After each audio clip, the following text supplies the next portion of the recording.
આદિજાતિ પશુપાલકોના પશુઓ માટે નિઃશુલ્ક એનિમલ ટ્રેવિસ આપવાની યોજના. પહેલા જે પશુની સારવાર, રસીકરણ તેમજ કૃત્રિમ બીજદાનની કામગીરી તેમજ પશુઓના કેમ્પ દરમિયાન પશુ બાંધવામાં તકલીફ પડતી હતી, તેનાથી છુટકારો મળ્યો છે.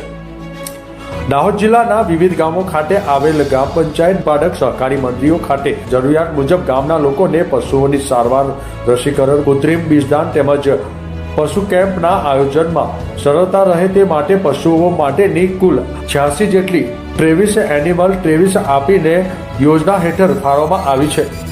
દાહોદ જિલ્લાના દાહોદ તાલુકાના માંડીબાર ખાતે રહેતા રમણભાઈ જીઠાભાઈ બબ્બેરિયાને જેઓ તેમના ગામમાં દૂધ ઉત્પાદન સહકારી મંડળીનું સંચાલન કરે છે.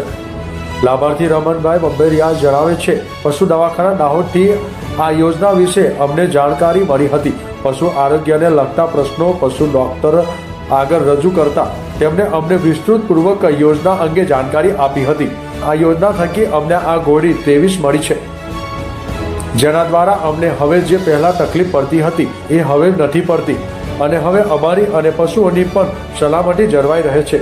અમારા જેવા લોકો માટે સરકાર જે કોઈ યોજના અમલમાં મૂકી મદદ કરે છે એ બદલ સરકારનો હું આભાર વ્યક્ત કરું છું. પશુપાલન શાખાની મુખ્ય કામગીરીઓ પૈકી સારવાર, કૃત્રિમ બીજદાન અને પશુઓના રસીકરણ તેમજ પશુઓ માટેના કેમ્પ જેવી અગત્યની ગ્રામ્ય કક્ષાએ કરવાની થતી કામગીરી માટે એનિમલ ટ્રેવિસ એ પાયાની જરૂરિયાત છે.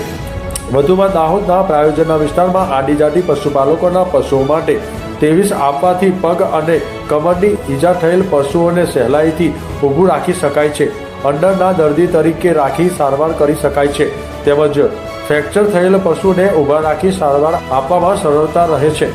ટ્રેવિસની મદદથી સારવાર, રસીકરણ તેમજ કૃત્રિમ બીજદાનની કામગીરીમાં પણ સરળતા રહે છે. ઉપરાંત પશુઓ અને સારવાર આપનાર પશુ ચિકિત્સા અધિકારી, પશુધન નિરીક્ષક, કૃત્રિમ બીજદાન કર્મચારી પશુઓની તેમજ પશુ માલિકોની કામગીરી દરમિયાન સલામતી રહેતી હોય છે. આમ ગ્રામ્ય કક્ષાએ પશુઓની વૈજ્ઞાનિક ઢબે સારવાર થઈ શકે તેમજ પશુઓને કામગીરીમાં સરળતા રહે અને પશુપાલન ક્ષેત્રની પાયાની સુવિધાઓ ઉપલબ્ધ થઈ શકે છે. દીપક રાવલનો રિપોર્ટ, ન્યૂઝ ટુડે, દાહોદ. નામ બબેરિયા રમણભાઈ જીત્રાભાઈ, ગામ બાંડીબાર, ફળિયો નિશ્વાસ, આદિજાતિ વિસ્તાર કસેરી પેટા યોજના કસેરી દાહોદ 23-24ની અંદર જે ટ્રેવિસની યોજના અમને દાહોદ પશુપાલન દવાખાનાથી અમને સહાય મળેલ છે અને એની અંદર જે અમારા જે આજુબાજુના ફળિયામાં 30-60 ઘરોની અંદર 300 થી 350 પશુઓ અંદર અમે રસીકરણ અને એક કરાવીએ છીએ અને જ્યારે એ નહીં હતી ત્યારે અમે લીમડાના ઝાડ નીચે બાંધી અને રસીકરણ કરાવતા ત્યારે અમને કોઈ પશુ ભડકી જાય તો માણસને વાગવાની ઈજાનો પ્રશ્ન રહેતો અને અત્યારે ઘોડી આવી ગઈ, જે ટ્રેવિસ આવી ગઈ છે ત્યારે અમારે કોઈ એવો વાગવાનો ભય રહેતો નથી અને ગુજરાત સરકારનો એમાં ખૂબ ખૂબ આભાર.